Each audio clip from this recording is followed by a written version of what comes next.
meneruskan keagamaan Katolik. Mohon maaf, kami bisa minta sedikit waktu luang dari Ibu untuk melakukan wawancara. Bisa. Kita langsung saja ke pertanyaan pertama. Apakah di SDI Patimoa ini ada struktur organisasinya? Kalau ada, kami boleh tahu? Ada.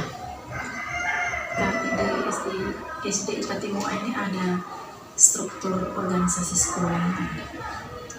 Itu yang pertama, dengan sendirinya pasti kepala sekolah.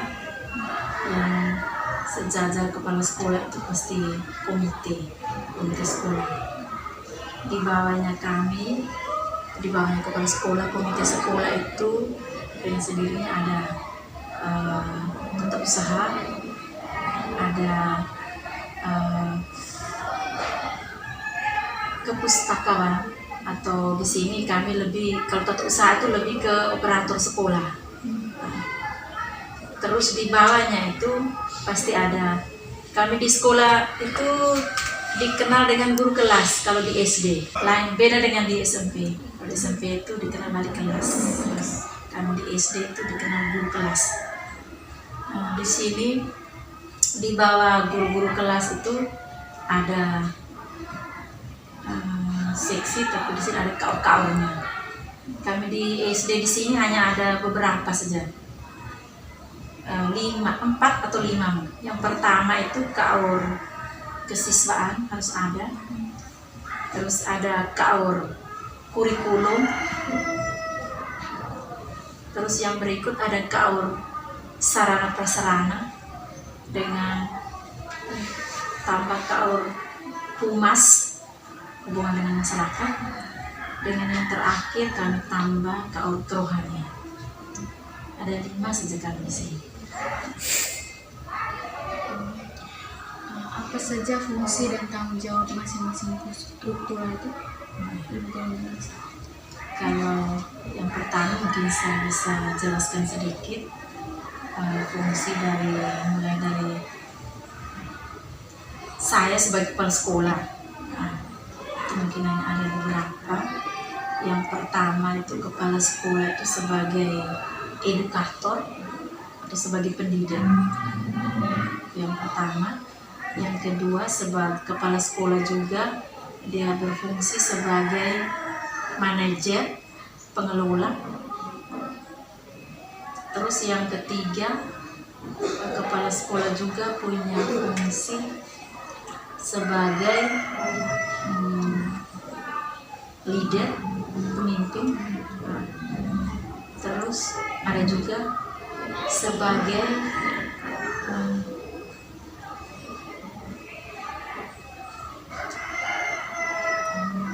jadi selain edukator, manajer, pemimpin,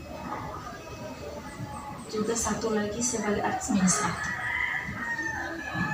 Jadi mungkin karena saya juga kepala sekolah baru di sini. Jadi saya dari guru bantu angkat jadi kepala sekolah baru 2 bulan. Jadi mungkin saya menjelaskan ini tidak sedetail mungkin, tapi sedikitnya saya bisa tahu tuh. Terus kalau di bagian kurikulum, kalau kurikulum itu dia punya tugas itu dia membagi jadwal tugas guru-guru, pembagian tugas guru, urusan dengan kurikulum, itu seksinya kurikulum. Kalau sarana prasarana itu dia berhubungan dengan perlengkapan di sekolah, sarana prasarana, mulai dari gedungnya, bukunya, semua itu oleh sarana prasarana. Kalau hubungan dengan masyarakat itu antara kami sekolah dengan komite, dengan orang tua siswa, itu masuknya. Sedangkan keluhannya itu berhubungan dengan kegiatan-kegiatan kerohanian di sini. Misalnya kalau di bulan-bulan kitab suci itu kegiatan berhubungan dengan kerohanian, dengan nanti itu sebenarnya harus dengan guru agamanya. Terus untuk KAUR selain kerohanian, kurikulum, sarana prasarana, kesiswaan. Nah, di sini kalau untuk KAUR kesiswaan itu dia punya tugas tuh hanya misalnya membuat jadwal untuk pembinaan karakter siswa, tentang disiplin siswa itu diatur oleh bagian kesiswaan. Jadi mungkin garis besarnya seperti itu. Terus bagaimana proses pemilihan atau penunjukan dari masing-masing struktur? Oh ya, kalau proses pemilihan dan penunjukannya itu ini pengalaman dengan kepala sekolah yang lama. Itu kan biasanya duduk bersama, itu biasanya di awal-awal tahun pembagian tugas guru itu sekaligus dengan pembagian itu semua, dengan struktur organisasinya itu semua. Jadi itu kami secara bersama kami menentukan, secara bersama kami melihat dengan keadaan atau kondisi kami punya guru-guru di sekolah.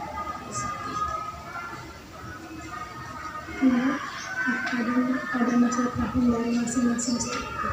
Oh ya, kalau untuk struktur organisasi itu kami biasanya jangka menengah. Itu biasanya dari masa tahunnya berlakunya itu 4 tahun. Itu bisa diganti lagi sekalian dengan kepengurusan komitenya juga seperti itu. Setiap 4 tahun ganti, ada peninggalan.